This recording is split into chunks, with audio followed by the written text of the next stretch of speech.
Welcome along to the latest edition of Weekend Winners in association with BetVictor. Yes, Kate Tracey off sunning herself somewhere nice, so Dave Orton is with you for the next 45 or so. As we go through all the big races this weekend, you know the drill. Like and subscribe, hit that bell button. You'll get all the notifications for the social clips and the winners that are hopefully coming your way. He's back in his usual position. Declan Rix joins me, looking suited and booted, Deco. Well, Kate's not here this week, and she's clearly the best dressed every week. So, you know, You thought you better... someone had to try and step up, especially as Boswell couldn't be arsed being here. So, Well, you've actually had to level up then, haven't you? Absolutely. I've gone for it a little bit as well. Shall we beam into Boswell land and see where BetVictor representative is? Of course, there he is now. I saw you at Goodwood on Tuesday. That was the opening day of one of these other great summer festivals. I know you were down in Goodwood. Where are you currently, Mr. Boswell? Yeah, apologies for the connection, but we're up in a hotel room in Leeds today. Got some very exciting stuff going on, non-horse racing related, but all will be revealed in due course, Dave. But yeah, it was a great week, wasn't it, so far at Goodwood? Unless you were there yesterday like I was, where I felt so sorry for the racegoers. It felt genuinely like you needed an arc to get out of the race course. Horrendous scenes. Fair play to all the staff at Goodwood for managing to keep the show on the road. I thought they wouldn't finish the card, but they did. And we'll have to have a little chat about the ground, I guess, won't we, guys, ahead of Saturday? You had a next best that went in last week, didn't you? go on, Bozza. Yeah, fear not, and even better, it drifted. So clearly, I was on my own. I think 6-1 when we put it up, and I think return 10-1, which just shows you how changeable these markets are when we're chatting so far in advance. But yeah, good win for fear not, and fingers crossed between the three of us, we'll find a winner or two for this weekend. Right, before we get stuck into the form proper, 29 mils of rain Goodwood had on Thursday. Dry for the next 2 days. They put the ground to heavy during racing yesterday. That was definitely the wrong call. What do we think? I'm working on good to soft, horrible, tacky ground. Kate Tracey, you've done very well to get out of this week's show because backing winners is going to be very tough. Why do you think I'm here? This is it. You know, let's get in the big guns here. Quite literally. So, well, Sam, you were there, of course. So I was there on the Tuesday with you, and we met each other, and we had to find a bit of shelter then. But that was kind of like what we were expecting Goodwood rain. I was there with you 2 years ago when it absolutely chunted down. I don't know if anyone's ever been to Goodwood during this week, but it's literally like going into the Blitz. You know, it's not like Ascot. It's a little bit smaller. We're all, you know, sort of huddled in on that. I hadn't ever seen these levels before. We got a message from him saying he was in the press room. All the good stuff was going around when he was laughing at the oiks. Oh, behave, Dave. I certainly wasn't. I had to scarper early. I left just after World's race, and yeah, obviously we saw the flag start for that, which yeah, I know people were grumbling, a bit unsatisfactory, but genuinely in the conditions, I think they had no choice with the lightning kicking around, and it was just good to get racing on, to be perfectly honest. But yeah, felt very sorry for the race going public. But Dave, I think you're going to tell me this is going to dry up really quickly and we're going to be surprised, right? Because that's what the clerk of the course has suggested this morning on Friday as we record. Were you listening in as myself and Dex sat down and said the first argument in this show will be that I think it will be riding near good come the Stewards Cup? I'm going to say good to soft, horrible, tacky ground. Yeah, right, OK, so doomsday for Dex. Come on, first race, glorious. All right, get into it. It's 1:20 tomorrow. It is indeed the glorious stakes. Is there a pacemaker in here? That's the first thing that we're asking. Last year's winner then, yes, he's back now, an 8-year-old. It's Al Arzi. Clear, Sam, in the betting from stablemate Candleford. Maiden, who seems to like this place more than any other, he's sneaking in at 11-2. Mount Atlas, big day for him. Arabian Crowns, 6-1. And Ambient Friendly, Roha Roha, your 33-1 rag. Yeah, it looks like our Arzy's sort of the default favourite quite often for these types of contests. And, you know, what a horse he's been for Connections through the years. Still seems to turn up and win a couple of these every year, doesn't he? 13-8, though. At some point, he is going to get sort of... Found out's not the right word, is it? But I think he's going to come up against horses that should start to match and go past him. And I'd be willing to take a bit of a punt here on Arabian Crown, who I think you've got to go back in time, haven't you, really, here? And was a really nice horse before clearly having some issues. Took a break of, best part of a year after winning at Sandown on Good to Soft, and then reappeared at Maiden back in March earlier this year. Then we saw him behind Al Azi at Sandown in April on good ground, and he's been gelded since then, returned to Newmarket and ran in that Group 2, didn't he, where he was third of 4, and obviously 4-runner races can be so trappy, can't they? But I just think at this level, I'm willing to give him another go. I do think, Dave, I'm hopeful that we're more on Rix's side of the softer side of going, because he's a winner on soft on a couple of occasions. Good to soft will suit him absolutely perfectly. I wouldn't want to see it get any drier. I think good to firm definitely isn't his ground, but I'd be hopeful that he can put things together. Obviously, his second run after being gelded, there's got to be a horse in there. Charlie Appleby, what are we? He's operating at his usual sort of 25% strike rate, which is not, that surprising given the firepower he's got. But I just fancy Arabian Crown, providing he goes round Goodwood, which I suppose is a bit of a question mark given the tracks he's raced at previously. He's got the profile to me to come back to some sort of level and be at least challenging the favourite here at a very fair price of 6-1. I'll tell you what, does he do this every week? I go to him for the odds, and then he doesn't even pause. He gives us his case. I thought you talked a lot on the channel. He's in the punditry role here, his bookmaker role, Dave. Well, he had the winner last week, so I guess he's got the... Correct. He's player manager. Player manager is Bozza. Yeah, absolutely. So look, all right, that's the case for Arabian Crown. I've got to admit, Sam, he was one of two that I was hovering over in this race. I didn't come down on him. I agree with you. Everything you're saying about the ground, if it's sloppy ground, he could well come out on top. Charlie Appleby, of course, won this race with Rebels Romance a couple of years ago. One of plenty of odds-on shots that have been landing in this race. I think 6 of the last 4 have been nearly odds-on or even money. William Haggas is on a hat-trick in the race, of course. The brilliant Hamish won it. He was a 7-year-old. Yeah. Al Azi last year, 7-year-old. Now he's into the 8-year-old way. He's got a penalty. He's the class act. Are you with him?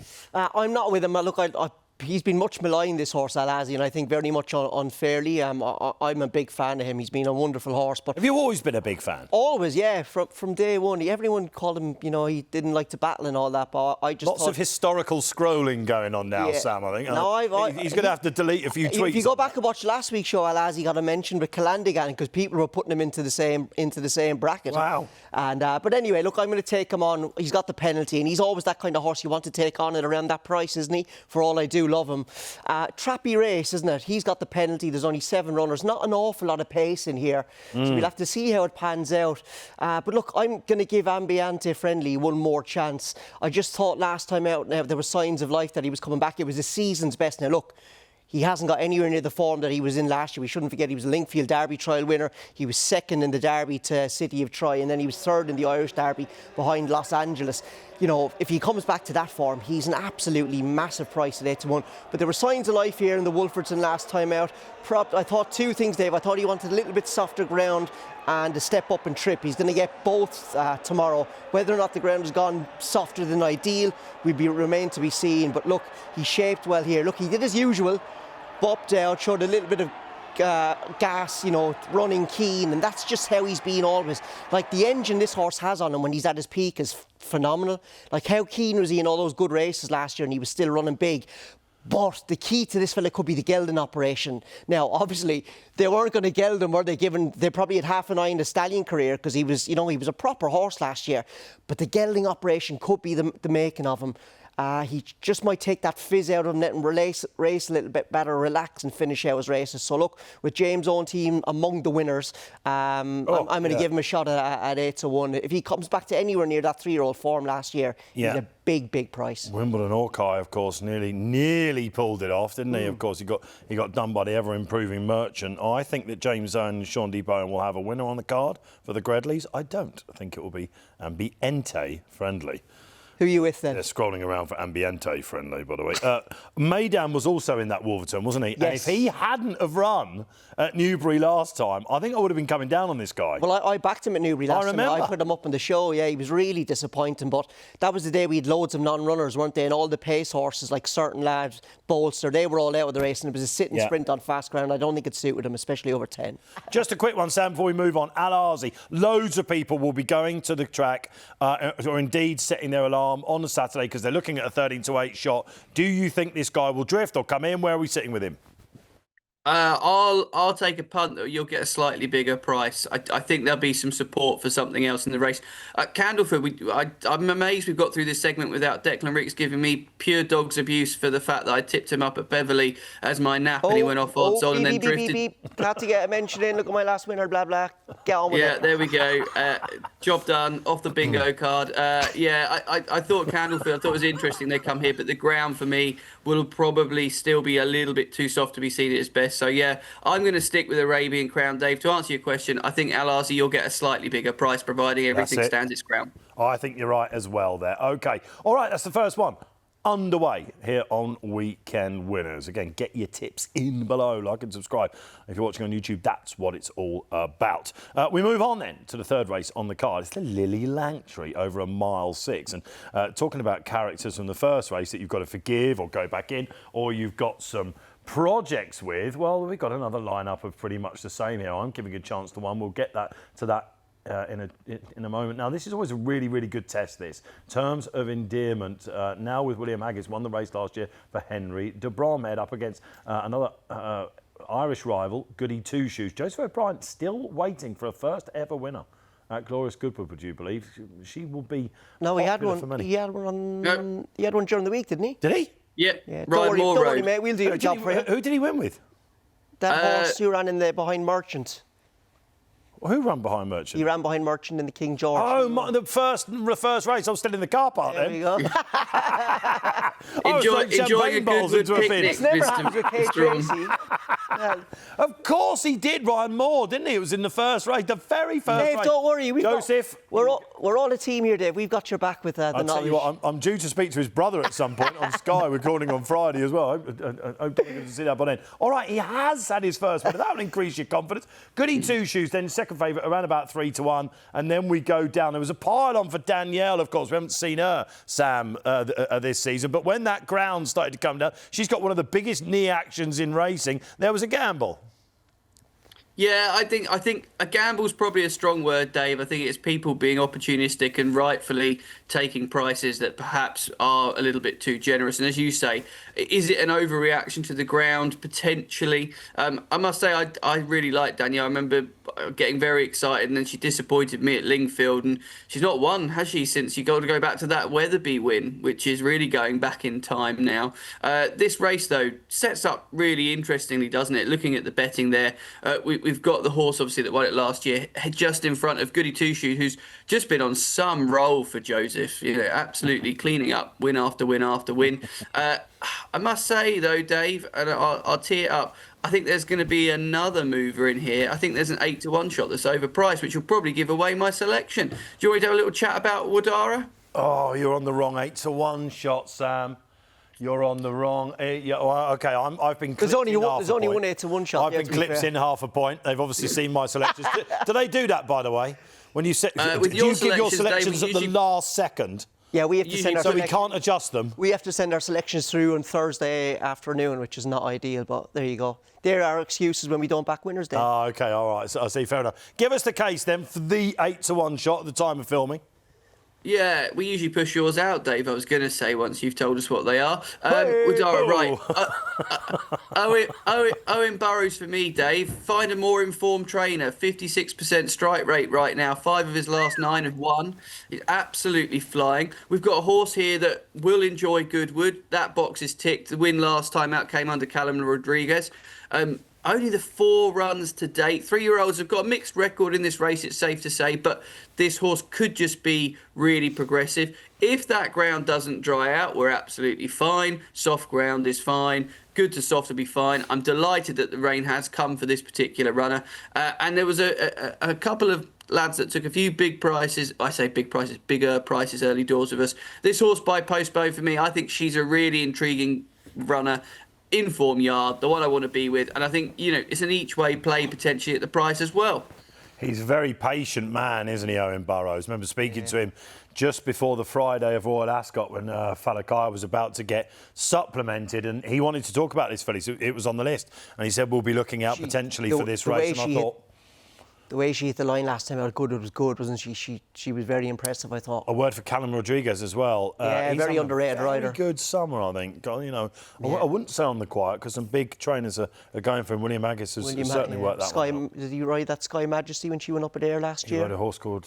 he's got some very good rides going on. Anyway, so lots to like from stall 3 there. I like it. He's on the wrong 8-1 shot, of course. But we'll get to that. What about the favourite then? Because we talk about horses that you have to forgive or you're kind of like with all the time. When do you jump off Term of Endearment? Everyone assumed that when she was bought by Yulong Investment and went to William Haggas that she would improve off Emily Bromhead. Hasn't really been the case. Yeah, it hasn't been the case so far, but she hasn't had many goes, to be fair. And she did start her season out in Dubai, and I always think it's really hard for those European horses to start their season that early. You know, and she did run at the Arc meeting as well, didn't she, quite late in the year, so she probably didn't get much of a break. But I like her, Dave. She won the race last year for Henry de Bromhead. Changed hands now with William Haggas. Bought for 1.3 million guineas, and this was a run her aforementioned run that I was just talking about in the Prix de Royal, I think it is. Hopefully I haven't butchered that. Google it, guys. Google it. She was a little bit disappointing this day, if I'm honest. Got a couple of bumps there. You can see her there. You know, just typical her, a little bit gassy, a little bit keen. But she is versatile, I think, with the ground. And, you know, not only has she changed hands recently, but Tom Marquand changed up her running style when she finished second in the Bronte Cup behind the improver Scenic. Tom jumped her out and made the running on her. And it's a good trial for this usually as well, the Bronte Cup, isn't it? I mean, there aren't a lot of mile 6, 3-year-old, you know, and fillies races that you're going to find leading in here. Yeah. Bit of guesswork on the trip. Yeah, but she ran well that day, and she was just run down late by Scenic, who, you know, sadly's picked up an injury now. I think might be retired, but she looked really progressive that day. But that could be really key in this race, lads, because I don't see an awful lot of pace in here. I think Term of Endearment and Alonzi will both go forward, and they will have complete run of things on the front end. Do you ever see a lot of pace? I mean, that sounds like a bingo. You've dug Sam out for that already. But doesn't he always say that's one of his lines? I don't see a lot of pace in here. The viewers will be screaming at the telly. Probably, yeah, but sure, you know, you can only say what you see, Dave. You know? So what happens? Is he going to make all? I think he could make all, yeah, maybe just sit off Alonzi or Alonzi will sit off her. But, yeah, I like her. And, you know, Sam mentioned there earlier, you know, I think he said 3-year-olds have a great record in race. I think when the ground is going to get like this, you know, for today's meeting on Friday and tomorrow, tacky, soft ground cut, I think those physically mature, older horses probably handle it a little bit better. And she's got plenty of form on cutting the ground. So, BetVictor actually one of the shortest about her at 11-4. I still think that's a fair bet. I think that their traders are onto her. I saw as big as 4-1 yesterday. That was a cracking bet. This is why you come back every week. All right, I'm now going to go in for what was the 8-1 shot when I was looking, and it's Serenity Prayer. You've got to be quite forgiving here because Royal Ascot, it was egg on face time. I thought she had a whopping chance in the Ribblesdale, and even here, when you're turning in, I'm thinking, right, get it ready, everyone. She just doesn't let herself down on the ground. I actually had a word with some connections about this earlier in the week, and they said any rain that falls for this girl, they will like her. She's out of a mile 6 winner. She's by Debari, which doesn't exactly mean that she's going to stretch out. She's apparently come out of this quite well. This was exactly the next port of call. She said didn't quite have the pace for the race. She keeps on well enough, the damage she's done at this point, but it was that ground that Ascot which caught her out. So she didn't stay at 12 furlongs, but she's going to win over 14. She didn't let herself down, you buffoon. That's why she doesn't finish it off. And if you go back to her Musadora form, then I think we've got a right chance on this. She was the only one that got close to well that day. She was beating a street, though, wasn't she? Not well. No, you watch it back. She was given quite a lot to do that day. The ground was easier, and I think she's going to get a repeat of that. I just think you've got to go back in and give her another chance because Ascot wasn't her. Yeah, I think next year could be her year, big time, but big girl. We'll see. I do like her. She's, you know, Dubai, probably going to get better from 2 to 3 and certainly from 3 to 4. But I don't just think tomorrow will be her day, and I'm going to stick with. You back the Fav. You just back the Fav. I'll back the Fav. You go for it. All right, OK, that's 2 races down. Shall we go to the puzzle of puzzles on the week? Yes, it's the 305. It's the Stewards Cup. Where do we want to be? That's the question. Let's give you the betting first. Now, last week's York winner, of course, El Monje that comes back. El Monjed? I think I went all Spanish there, didn't I? Went a bit Gina Bryce. El Monje. El Monje. Don't be asking me here to pronounce things. I can Hammer the Hammer I can definitely get. Get it, last year's winner. He's got the draw, isn't he? Completely random all the way over the other side in one. Purasangue, of course, for the Baldings. Anaf, who's shown he's got another one in, I think, for Mick Apple. He's not been mixed weeks so far this way. Apollo 1 got form in the race, and Ryan Moore got the ride on Cersei. That is the top of the market with BetVictor. Now, Sam, were you there when they were pulling out the draw on Thursday? Everyone, George Baker, of course, for the legend that is Get It, went high. Yeah, I must say, I think racing draws get a lot of stick, but I actually think the Stewards Cup one's done pretty well. I was there for it. I thought at one stage they were short of participants and I was going to have to go and help represent someone, but they managed to find a much more glittering cast than having to wheel me out. But yeah, it's interesting, isn't it? There was a lot of chat in the press room in and around for the people that were having to represent various connections, what they wanted, what they didn't want. And the general consensus, Dave, was if I can't get high, get me low. Middle was very opposable. And I think everyone wants an even draw because am I right in saying that odd horses get loaded first, or is that something that I've just invented? But yeah, what a line that was, by the way. If I can't get high, get me low. Yeah, absolutely. Well, I'm actually going to coin that phrase in a minute because I've gone lowest of the low, which a lot of people will be expecting anyway. But look, will it be high? Will it be low? Let me just give you the SPs on this in the last couple of years. It's particularly good reading for that buffoon in the screen. Get It, 40-1 last year. Aberama Gold before that, 18-1 for David O'Mara. The legend who retakes his place in the field is Comanche Falls. Back-to-back wins at 25-1 in 2022 for Michael Dodds. The year before that was 10-1. Summergan, the legend that was, 2022. I think we saw another massive prize. Carden was the last winner, by the way, guys. It used to be that you could land a gamble in this, didn't it? Magical Memory, you remember, for Charles's. Dancing Star, another 3-year-old to win. So if you've got a sexy 3-year-old, they can do it. But we can take a swing of the ring here, can't we? We absolutely can. Absolutely, yeah. Sam, do you want to go first?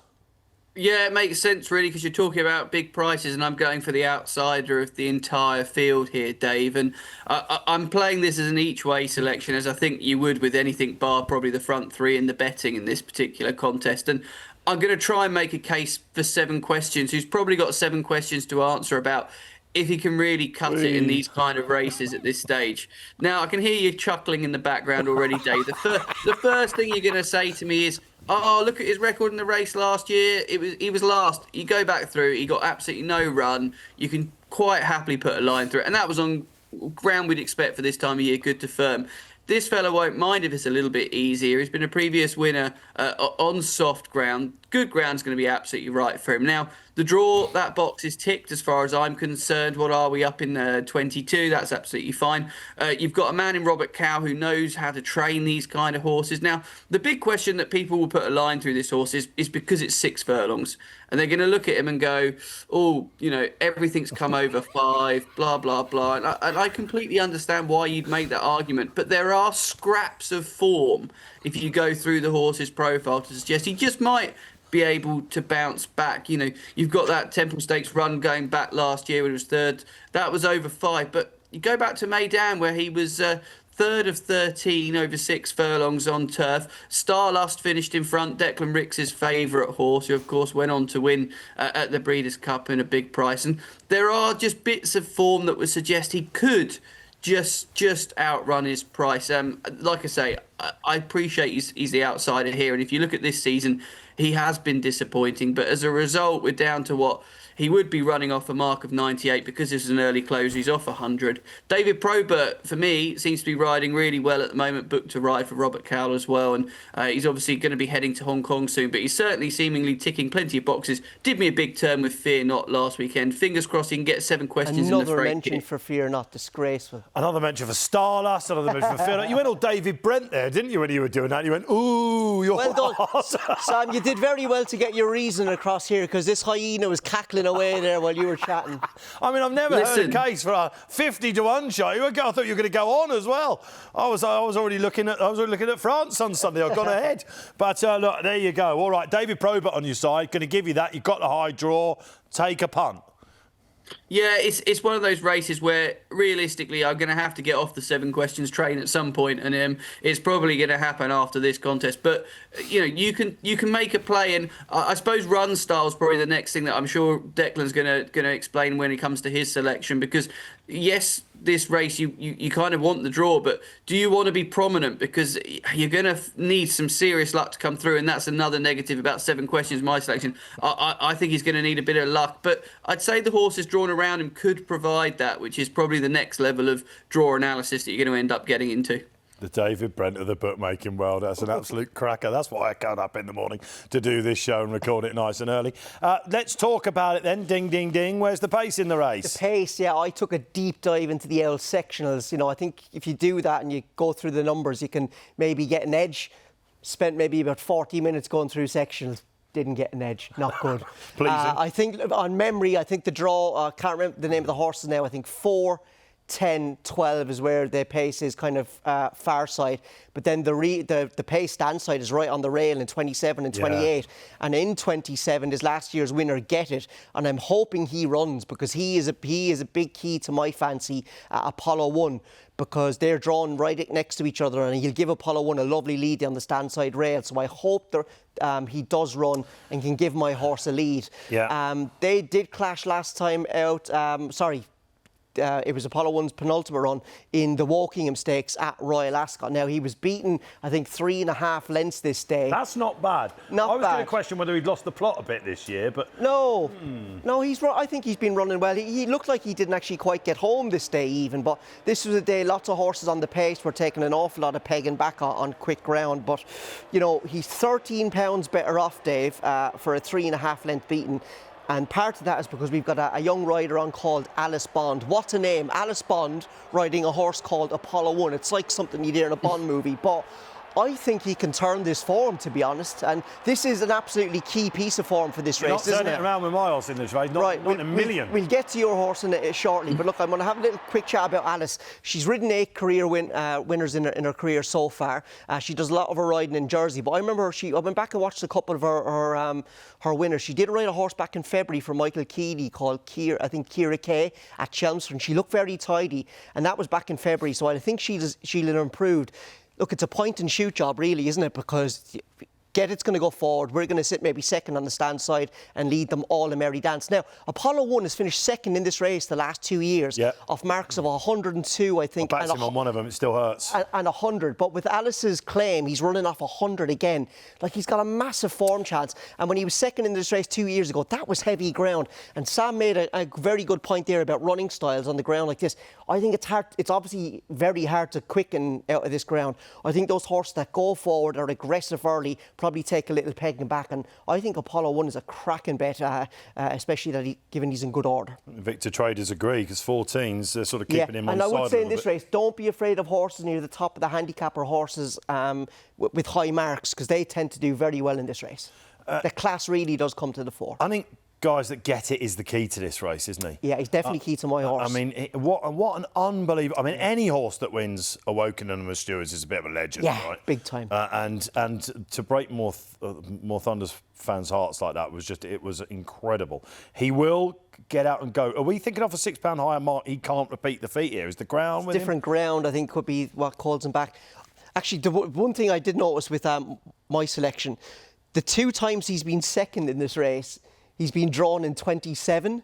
He's drawn in 28 tomorrow. Could that be what gets him home? I think George was the first one to pull as well, wasn't he, potentially, yes. in the draw yesterday? I think he was. All right, let's talk about some of the other characters before I give you my shout. We saw him running in the Wokingham mine, but let's talk about El Monjed. And he clicked into play last week, didn't he, at York? I backed Old School Potlington in that race, and I watched it closely. There's going to be one in Potlington soon, isn't there? But I just thought this guy might be ready to now show what his mettle is. They've always regarded him very highly at Shadwell and William Haggas. He doesn't have that many miles on the clock. He's drawn down the middle. Will the ground be somewhat of a question mark for him, Sam? Yeah, I suppose we always look to try and find a hole, don't we, in ones towards the front of the betting, and you kind of need to, don't you? Obviously, the quick turning around, but potentially well in.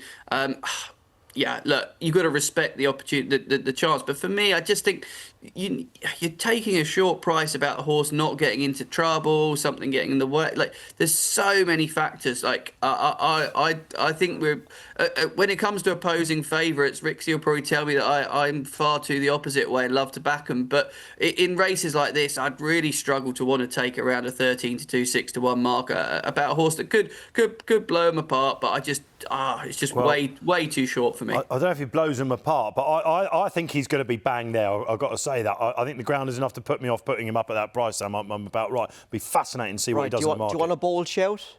I'm going to say Pura Sangue goes off Fav. Right, OK, that is a bold enough shout. Andrew Balding, William Buick coming out of stall 6. Yeah, Fav last year loves this soft ground. I think he could. He's one. If you wanted one kind of more to the front of the market, he's one I'd definitely be looking at. Well, we saw the Wokingham, and I can't see how none of you are fancying a completely random here. I just think you've got to take the faith with stall 1. I must admit, when I saw it, I was like, right, OK, here he is at Southwell, winning over 5. Did Cadden win from stall 1? He was quite low, wasn't he? It was Magical Memory that won from stall 1 and landed a right punt. This guy is progressing all the time, and the leaders just didn't come back to him in the Wokingham. He covered a load of ground that day as well. He ran down the centre, but I don't know, at one point, I think the jockey thought, maybe I'll come stand side. Trevor Whelan gets back on him. He's in 1. We're not totally sure about the ground. I've had a look at his pedigree. He's related to plenty of soft ground winners. I think it will be all right because it's drying. And around the price that he is, what was he, Sam, with you guys at the time of recording? I'm thinking 10s, 11s, was he? Yeah, we're looking at 11 to 1, Dave. I just wonder, you mentioned the ground and you've looked at the page, but it's never run on anything softer than good ground. So they kept away from good. Did he not win at Leicester with a bit of juice in the ground? I think there was juice in the ground that day.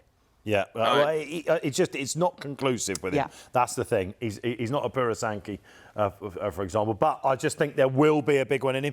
And like Pocklingtons of this world, you find a sprinter, you latch onto them, and whether it be air, whether it be maybe something a little bit later on, I don't know. Hopefully you'll get your big one. They need the breaks. And from stall 1, if there is a bit of pace on the far side, I think they'll go fast enough. He will be hitting the line strong. One more to just mention from my end. Strike Red potentially just didn't get much of the draw you'd have wanted at York. Richard Farr, he picked up a winner at Galway, didn't he? And he's had one in the Racing League. And I felt like Richard, for his sort of level of standard, he's been a little bit quieter than you'd expect this season. But I did just wonder if he was creeping around into a bit of form, and that Strike Red up in, I think, drawn 21 could be there or thereabouts, and put a big effort in for a man that knows how to train these types of horses very well. Richard Fahey having a good week, and his horses have come back into form. That is the glorious meeting wrapped up. Get your tips in below. Are we right? Are we wrong?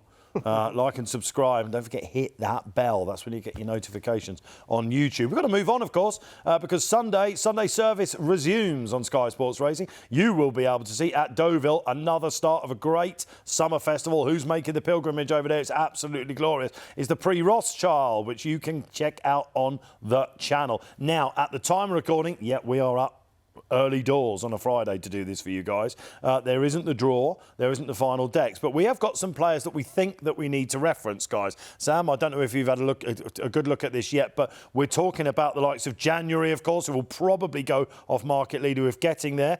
Francis Henri Graffard has got a very good record in the race. He saddles 2 in there, Mandan Arbor and the absolutely fascinating Matilda, the German Guineas winner, who's now gone to the colours of Peter Brandt, the Sotstas colours. She could have a huge future ahead of her. Yeah. And Gosden's got a couple in their deck. You've had a look. Yeah, I have. Look, obviously we haven't got the decks and we haven't got betting, but I think in terms of pace and setup, I think 2 courses are key. I think Spiritual, I hope she'll run. She's a forward-going filly, likes to get on with it. And I think Falling Angel has been supplemented into the race, hasn't she, for the Carl Burke and Watson? Straight mile will suit. Yeah, she'll probably go forward as well with a little bit of juice in the ground. But I was hoping if they, with the horse I like, Mandanaba dropping in trip, I hope the 2 of those run and put some good pace into the race. But look, what a year Francis Henri Graffard's having. He's unbelievable. Unbelievable. This is the French Guineas. This is the French Guineas, yeah, with She's Perfect and and Zaragana. She ran a cracker this day. She really did. She just tracked she's perfect throughout the race, and I thought she ran a screamer because she was so keen and gassy and on it and really forward going. And look, she was kind of went away on race on her own there to the far rail. She looked the winner, and I wondered, did she get a little bit lonely or is she still a little bit weak?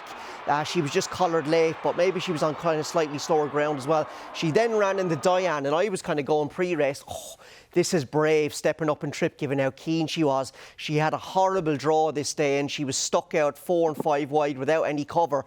That was the negative, but the positives were she did settle and she slid into a lovely position when the pace dropped just before they turned in again. She's in front here, a furlong and a half down, picks up, quickens, looks like the winner, and then she just gets nabbed late. So that's kind of the worry with her. She looks like she's been the winner in 2 races and she's just found a way to be beaten. I don't know, is it a case that the trip probably found her out this day, or she's still a little bit weak, but maybe a strongly run straight mile is what she wants. So I like her. I think she's a decent each way bet for a trainer who's just having a wonderful, wonderful season. Yeah, so she's in the decks, a good market watch on her. Sam, one horse that's, when you were saying about found a way to get beaten on the last 2 starts, is January, of course. Last time out in the Falmouth, looks like she had, of course, Cinderella's Dream cooked on the stands rail, gets out battled. And at Royal Ascot, in the Coronation, which you got some collateral form, of course, with Zaragana and Cersine, who gave this form a big boost. Yeah, she ran a cracker behind World, didn't she? And look at January. She absolutely cruises into contention.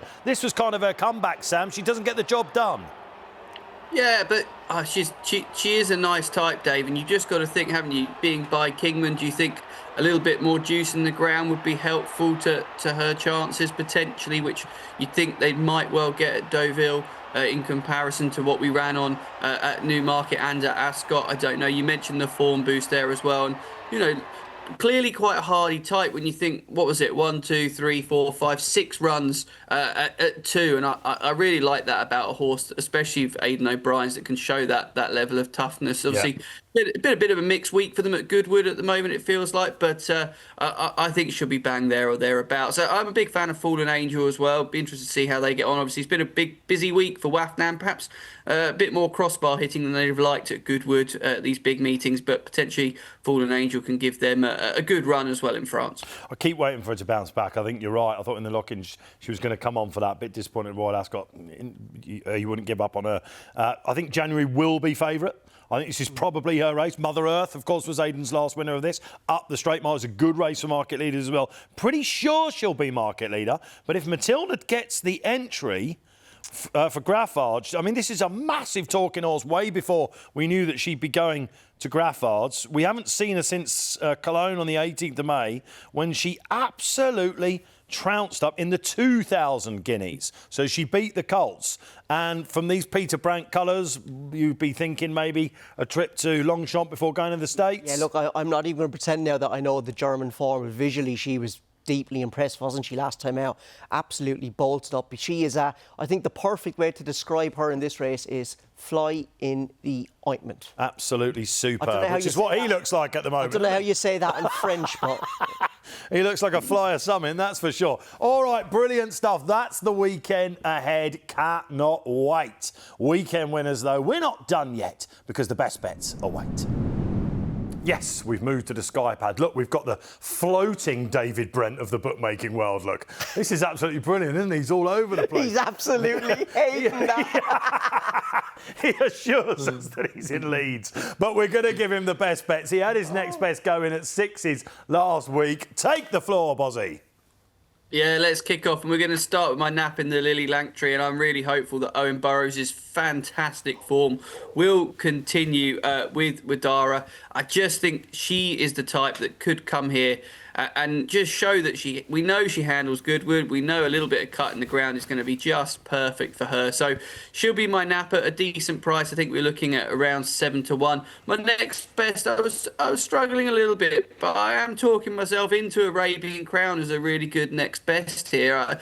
Al-Azi makes the market for us. I think entitled to have needed the first run after being gelded in the Group 2. This Group 3 does look a slightly easier contest in terms of of actually there's a bit more to go out. That was a 4-runner trappy race, and I'm really hopeful that Charlie Appleby's horse retains that form that we saw. And again, another horse that good to soft is going to be just right for this horse's chances. And then my long shot, I'm going to leave 7 questions who's I put up for the Stewards Cup as my 50-1 shot there, and I'm going to actually go to the 3:45, the Whispering Angel handicap. There's a horse in here that I think is vastly overpriced, providing we don't get some sort of drying of the ground and it ends up good or quicker, which is going to be Spirit of Far for Eve Johnson-Hamilton, who's having what a season she's having. And we must give our flowers to Charlie Bishop as well, who had a fantastic week down at Goodwood so far. This horse is 25-1. Just go and look at the record on good to soft or softer of this horse. Absolutely loves a little bit of cut in the ground and could just be quite progressive. Runs here off, what are we, a mark of 92. More to come potentially for a duo that have had a good week.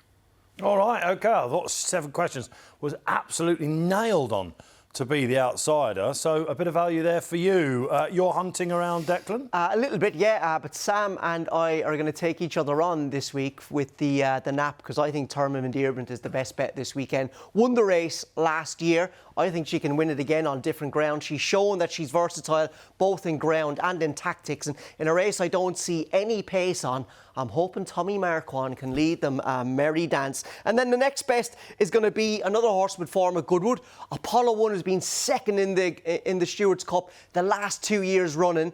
He, with Alice Bond taking £7 off his back, he is handicapped to go close. He's got form in the ground. I hope Get It runs, because he can give him a nice lead down the stand side and they can essentially nearly make all. And then the long shot is going to be El Matador in the 3:45 at Goodwood for Rafe Beckett, Hector Crouch and Valmont. A Son of Lope de Vega moves like he could improve on this kind of ground. Got 7 furlong form. Maybe doing a little bit of cheating, saying it's a long shot at the price. It's about 9 or 10-1, but they will do it for me. Good. So those are the 3 bets for me this week. Dave, where are you going, sir? I'll tell you what, if ever a show that I've ever done has stretched a long shot out, I've been watching, guys. I've seen a 15-2 shot once going and be claimed. Not pointing any elbows at anyone. Good long shot coming up, actually. Right, let's get mine up. Right, I think in the 4:20, good that they're pricing this up. Yeah, it's the 2-year-old maiden. This has got to be the hot pocket of the week. They've been to this meeting with some decent maidens before. And Isaac Newton, I reckon he's got all the answers. Old Isaac has. At the Currow's beaten a nose. Jack Shelby took off the 5. It was Jack Cleary, wasn't it? Not Jack Shelby. Jack Cleary, is it? A young up-and-coming rider. Jack Shelby, you're just making up names now, I'm off to Birmingham after You're this. mixing up with Isaac Shelby, the Brian Mean horse. Peaky Blinders fan. Well, now we've got Ryan Moore on. And if this doesn't win, then we will be searching for a new Dave Orton, I think, after this week. But I think this will be a star for them going forward. He's a son of Camelot. I can see him ended up at the Breeders' Cup. I think he's that good. Treasure Time, the next best, 4-1 shot, was due to go in the Golden Mile, this guy. William Haggas saw the draw, pulled him. And you might have heard after Merchant yesterday, when he was being interviewed, he said, I thought the draw gods at Weatherby's have been against us. Well, this guy's been laid out for a big one. And go back to his run at Donny. Literally do that as I'm talking now, and you'll see exactly what I'm on about. That was when signing off. He's had a bit of a truncated campaign coming in. He was in the Hunt Cup, didn't get in there, went to Sandown, got stuck behind a wall of horses, and then flattened out as if he needed the run. If he doesn't take this out or go very, very close to it, I will be surprised. And the actual long shot that's going to go in this week. We're going to go in the summer handicap, the second race. It's Hallelujah You, 16-1 shot. This will be the Gredley, James Owen and Sean D. Bowen, that rhymes, winner. Only 3-year-old to have won in this in the previous last couple of years, has won the race. I think his form behind Scandinavia in the Bahrain Trophy will be good enough, and he can take it out on ground he's going to like. So they are the best bet. So are we concluded now? Nothing else you want to chuck in? No, are you getting paid by the minute here? Because you started off the show saying I'm with you for 45 and you've dragged it out. I usually try and get this done in 35 or 40. I mean, I'm here for a little while. I've got to go onto the channel after this. Sam, it's been great wherever you are.